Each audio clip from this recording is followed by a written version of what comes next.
Ricky Martin stars as Robert in Palm Royale. I am Matt Noble of Gold Derby, and Ricky, I wanted to kick things off by asking you, what's something you've learnt at the Palm Royale?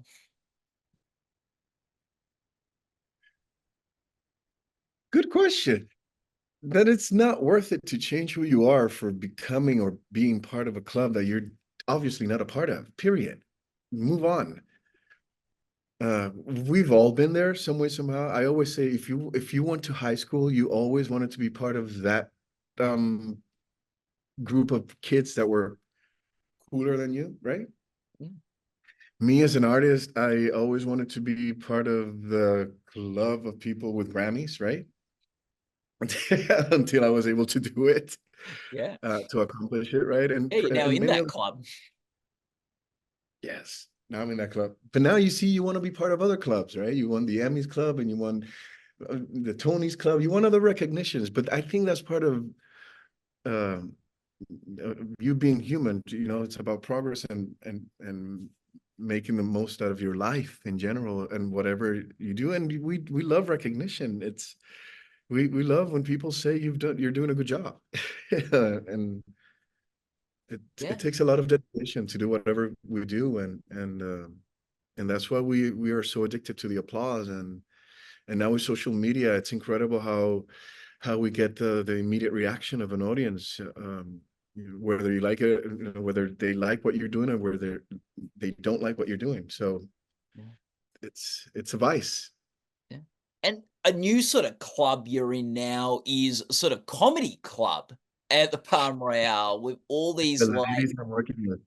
oh my goodness. Um, with comedy, and this is sort of your big first like foray into this world of sort of comedy acting. What's been something that you've taken on board that has helped you understand comedy and how to approach that? That there needs to be a lot of sadness in order for comedy to be effective.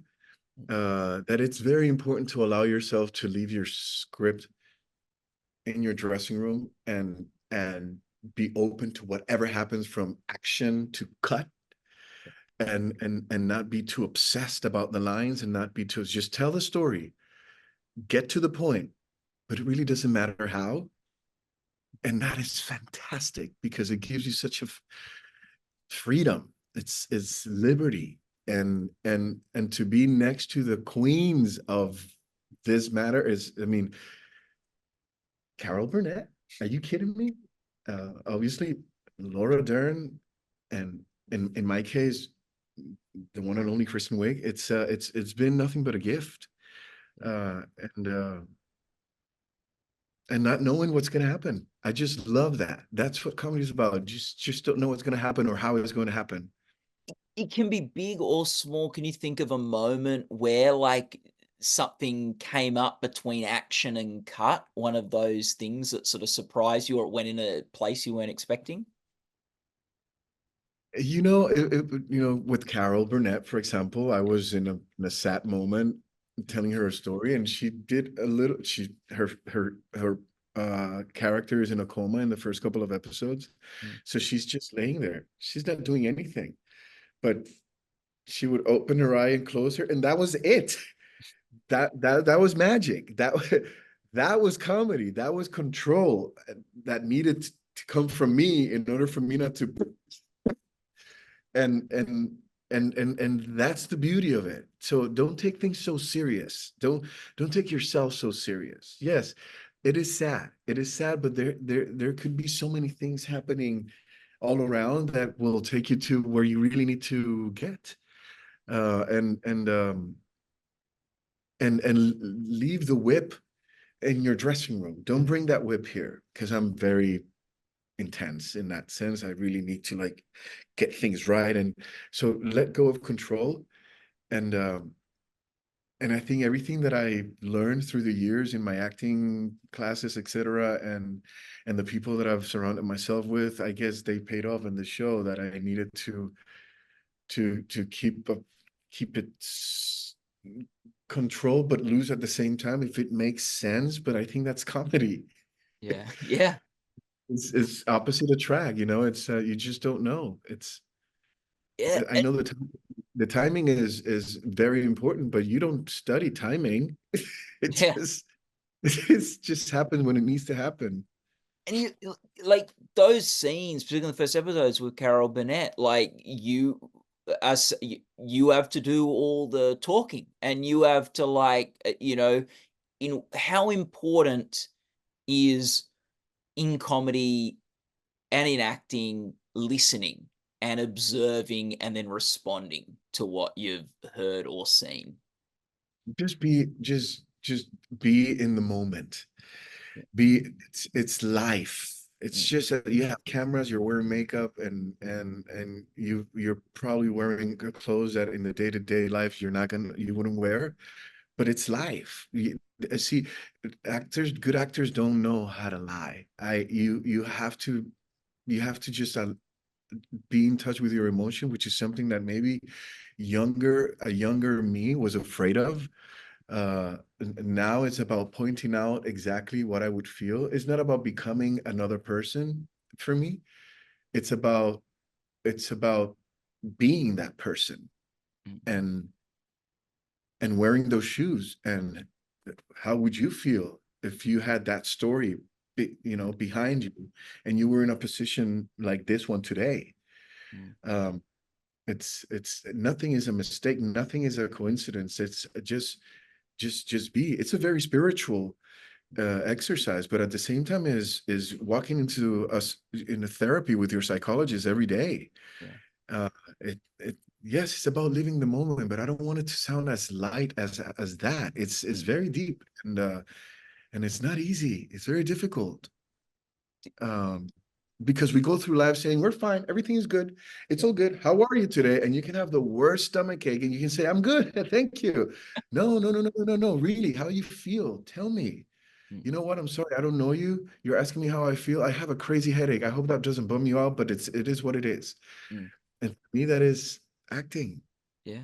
What was the biggest challenge for you in being in Robert's shoes and becoming Robert? I had so much time with the scripts Mm, with me yeah, that it was not difficult. I just wanted to be. I just wanted to hear action and allow him to be.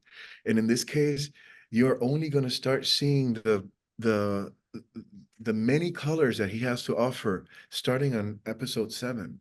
mm, Um, the first 7 episodes for me was about making the audience fall in love with him without him telling too much of who he really is. I mean, unfortunately, he's a gay man. There is a lot of hate out there, and that is a reality that happens in 1968, but it also happens now. It is what it is. There's rejection to gay men. It is a reality. So the fact that we had 7 episodes for people to like, this guy is great. This guy is caring. This guy is strong. His valor is there.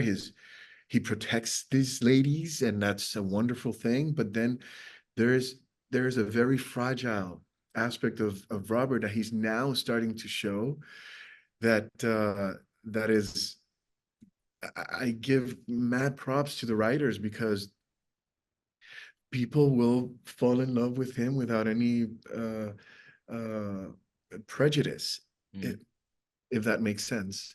yeah. And and I appreciate that. Did like, playing a gay man in the late '60s, did that give you a sort of a new perspective on your own experiences and things? Yeah, I think it really doesn't matter the era. Yeah, In 1968, the emotions that one was feeling are the same emotions that some men and women are feeling today. yeah, And it's not a cultural thing because I can say, oh, maybe there could be someone in Colombia feeling the moments, that uncertainty, that fear of not being accepted, the fear of being rejected. But it could be happening in Des Moines, Iowa as well.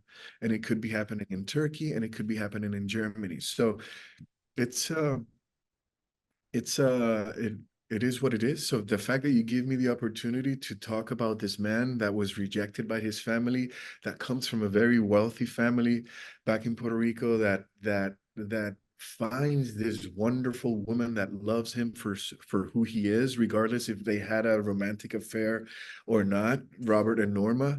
It really doesn't matter. It's about talking about a very relevant reality that a lot of people deal with. Yeah. Now you're talking about sort of the secrets that Robert has, and I think like something really interesting about this character is that he's got his secrets and there's a darkness, but he's also like in this world a bit of a truth teller as well. There's the scene where I love the scene episode 6 where Maxine confronts him and she sort of asks if he's gay, and then the scene ends with him telling her, no, they're not your real friends. Friends fight like we fight. Yeah, like how do you sort of like approach a character where there is like some real sort of secrets and stuff he's hiding, but also he'll be very blunt and to the point and Right. and maybe cut through the BS that other I, characters are spitting. I think that's a reality that these two characters had from the get-go. Mm, I think very much alike. I think I could see her from the beginning. I met her, that I brought her first grasshopper. Then I'm like, who are you? What are you asking? You don't belong here. He doesn't belong there either, but he wants to be there. And that's why I we have a saying in Spanish that is like, you don't read cards. Gypsies don't read cards to each other, yeah. because I know what you're made of. You know what I'm made of. Let's cut the BS, right? Yeah. So I think that was the dynamic between them. They were constantly like that until they were like, come on, we're the same. I just don't like your ways. You're so vulgar sometimes at this point. Let me grab your hand. I'm gonna take you home because I do care about you, because I see myself in you, but you look ridiculous. Come on, let's do this. And so uh, I'm afraid, because you put me in jail and you kick me out of my house, Yeah. because took advantage of the fact that your aunt is in a coma. So I have to walk on tippy toes. But Mm, at the end of it, I'm gonna tell you because you need to hear it. No one cares about you. mm, No one yeah. cares about you, and they're not your friends. I love you. Mm. Do, Get it? also, yeah. Also, Ricky, with like your music career and as a Grammy winning artist, does the what like did music and your understanding of music and stuff, does that inform how you approach acting and roles like this? I think that my beginning in music was completely theatrical. Yeah. I think my beginning in music, I was a part of a boy band where we were told what to say, we were told what to wear, we were told how to dance, we were told how to behave. So I took it as a big script. So for me, those were 5 years, 5 years of crazy preparation. Then later on in life, I had to decode from from from the script that I was given, and I became a soloist. Mm, And script as a soloist, I started to get rid of what was given to me to become, and I started shedding skin, and I was able to become who I was. And that's, for me, that is where the magic started happening. Preparation is one thing, but what happens in the streets is what really makes you who you are. yeah. And then now at this point of my life, being able to go into the studio, write my music, or being able to go into the studio, tell great composers about who I am and what I'm made of, and then turn music, make it mine, definitely is of an impact to what I'm doing today. Oh, No doubt. that's so awesome. That Like makes just sense. yeah, of course it does. That's like awesome, Ricky. And like just sort of to switch gears quickly, what was the funniest or most fun moment on Palm Royale? With with Laura, the the characters were smoking marijuana, Yeah. and obviously it's fake marijuana, Yeah. uh, but we felt stoned. We were like, like we're like are you stoned? Because I feel super high right now. And Laura was like, I am shit-faced. It was funny like that. Obviously, it's not real pot. Yeah. It's a character, it's a moment, it's a scene that but when they said cut, we were like, why am I still high? Why do I linger to this feeling? So we were laughing about the fact that we were high after cut for a Yeah. minute.